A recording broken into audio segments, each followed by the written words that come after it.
Welcome back to this week's Q&A from the Clipper Shack. I'm going to finish up on last week's on the nipper.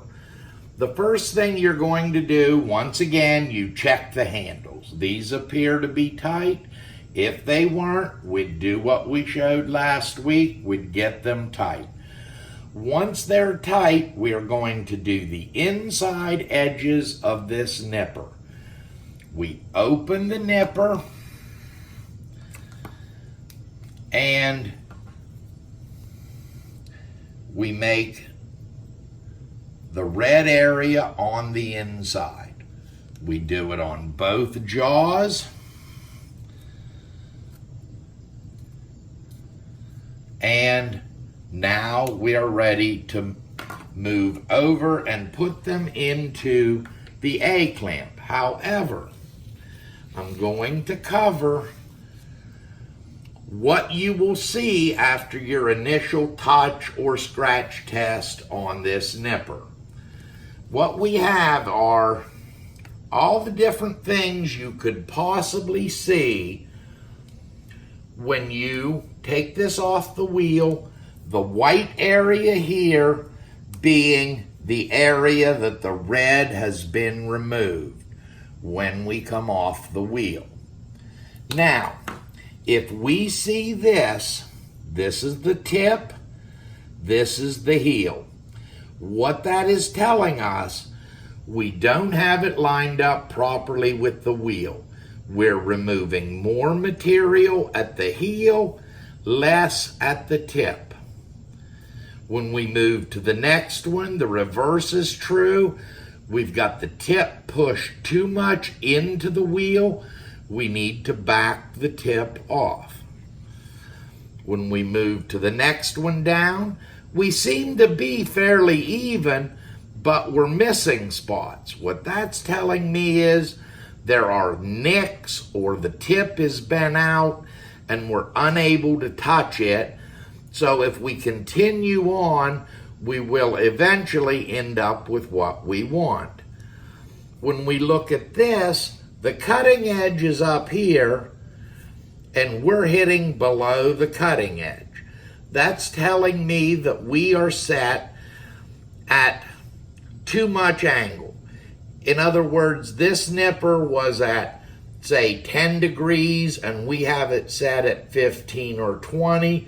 We're hitting below the cutting edge. By dropping the angle, it will move us up to the cutting edge.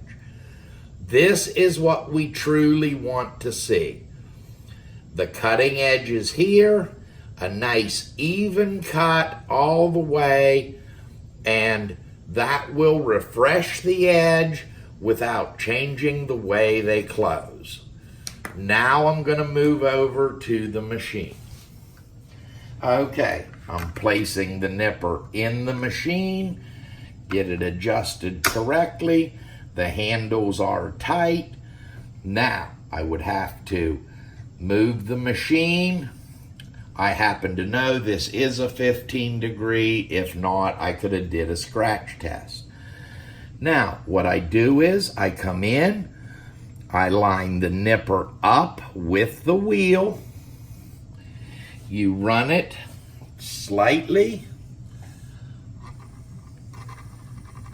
and you just touch barely. Now I'm going to lift and look. I've actually hit pretty much correctly right across the tip. It may not show. It is the nice square that we saw earlier. Now, I go back to the other side. I line up with it and get it lined correctly. And we run the wheel very slowly. And I lost my foot pedal here. Okay, I move my foot pedal back. I bring it in. I touch. Now I come off. Now I'm going to look at what I've done.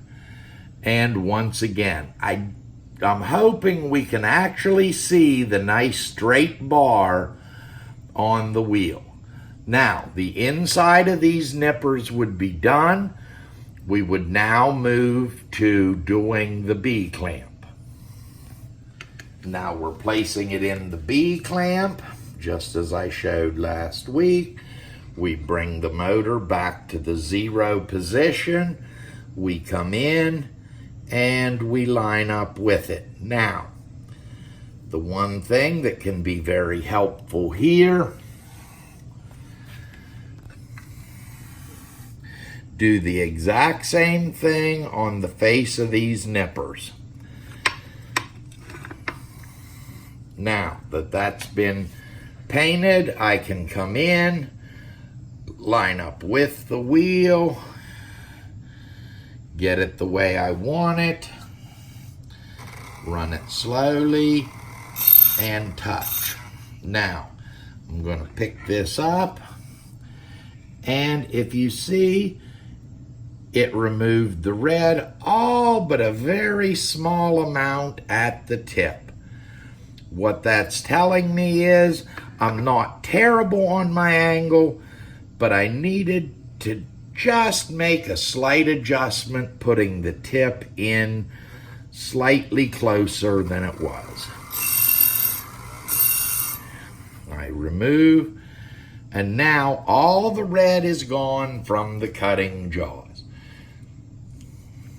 You can see your silver line runs all the way front to back, and they have to be even because they've been cut at the same time. Now, if they're not closing properly, there are ways that in our instructional videos we do show how to do corrections.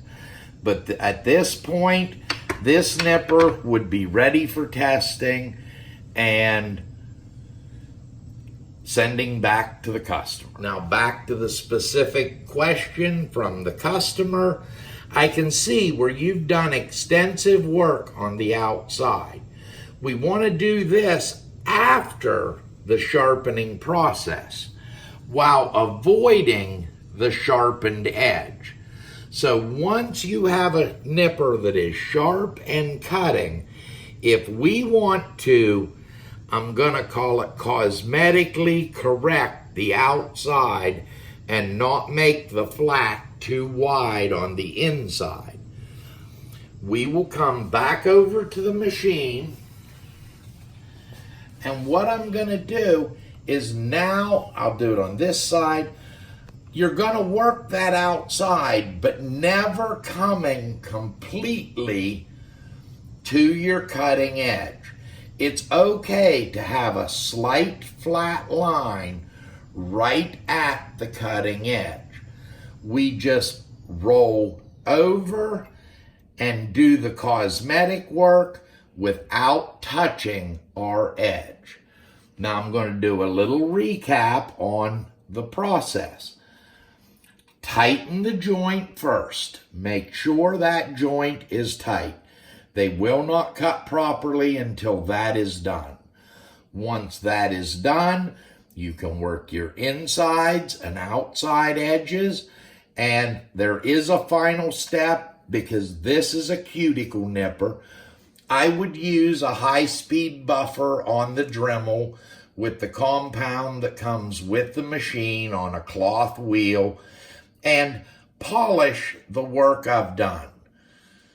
It makes a smoother cut. Remember, with the cuticle nipper, they are cutting skin, not toenail or fingernail like they would on the larger podiatry items. So once again, I hope you like us and you subscribe to our channel, and I hope this has really been helpful for those trying to do the nipper.